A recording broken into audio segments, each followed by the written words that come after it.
Hello friends, welcome to my YouTube channel English Freedom Academy. In this video, I am going to discuss why most of the person don't speak in English. এই ভিডিওতে আমি আলোচনা করব কেন বেশিরভাগ মানুষেরা ইংলিশে কথা বলতে পারে না।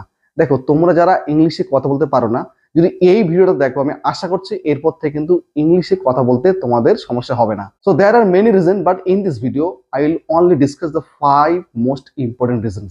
অনেক কারণ আছে, বাট এই ভিডিওতে আমি 5টি সবথেকে ইম্পর্টেন্ট রিজন নিয়ে আলোচনা করব। Number 1 is grammar. নাম্বার 1টা কি? Grammar. Most of the person think I don't no grammar, so how can I speak English fluently.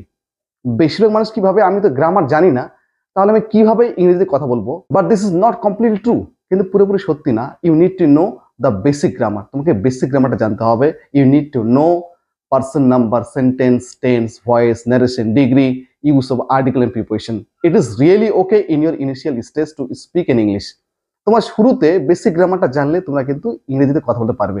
দেখো, যদি শুধু এরকম হতো যে গ্রামারটা জানলে ইংলিশে কথা বলতে পারবো, তাহলে তোমরা অনেক মানুষকে বা অনেক টিচারকে জানো যারা grammar expert, but they can't speak in English. তারা গ্রামারে এক্সপার্ট কিন্তু ইংলিশে কথা বলতে পারে না। Number 2, it is lack of vocabulary. Most of the person think I don't know the Bengali meaning of the English word, so how can I speak in English. অনেক মানুষ ভাবে আমি তো ইংরেজি ওয়ার্ডের বাংলা মানেটা জানি না, তাহলে কিভাবে আমি ইংরেজিতে কথা বলবো? এবার দেখো, যারা মাধ্যমিক, উচ্চ মাধ্যমিক, গ্রাজুয়েশন কমপ্লিট করেছে, তারা কিন্তু আগে থেকে অনেক ওয়ার্ডের মানে জানো। তোমাদের কি করতে হবে? You have to only memorize 20 words every day and you have to do it last 3 months. তোমাদের প্রতিদিন 20টা করে ওয়ার্ড মুখস্থ করতে হবে এবং তোমাদের এটা করতে হবে last 3 months. And you have to go to Google and search the most important words which is you can use in your daily spoken English. গুগলে যেতে হবে আর তোমাকে দেখতে হবে সব থেকে কোন ওয়ার্ডগুলো ব্যবহার করা হয়। এবার ওই ওয়ার্ডগুলোকে প্রিন্ট করে তোমাকে প্রতিদিন 20টা করে মুখস্থ করতে হবে।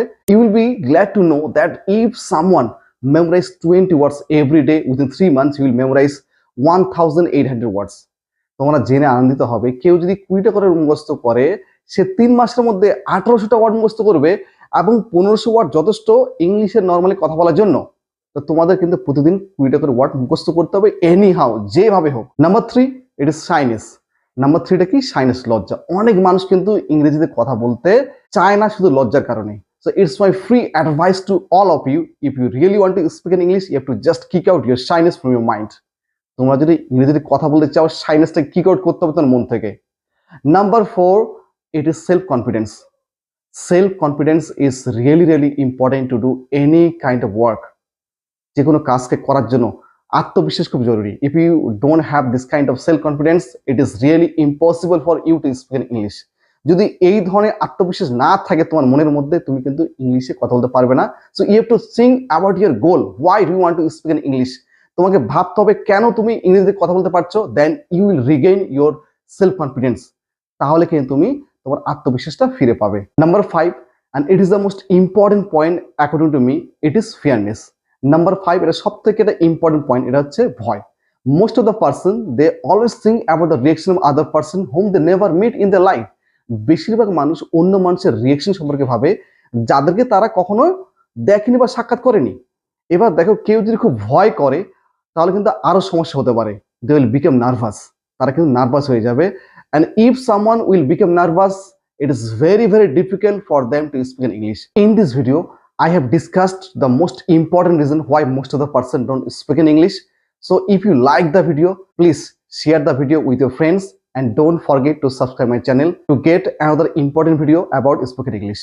এবং আরো একটা কথা বলতে যাচ্ছি, যারা তোমরা ইংলিশে ফ্লুয়েন্টলি কথা বলতে চাও, আমি একটা ইম্পর্টেন্ট ভিডিও অলরেডি আপলোড করেছি চ্যানেলের মধ্যে। আমি এই ভিডিওর ডিসক্রিপশনে সেই ভিডিও দিয়ে দেবো, তোমরা কিন্তু চাইলে ওই ভিডিও দেখতে পারো।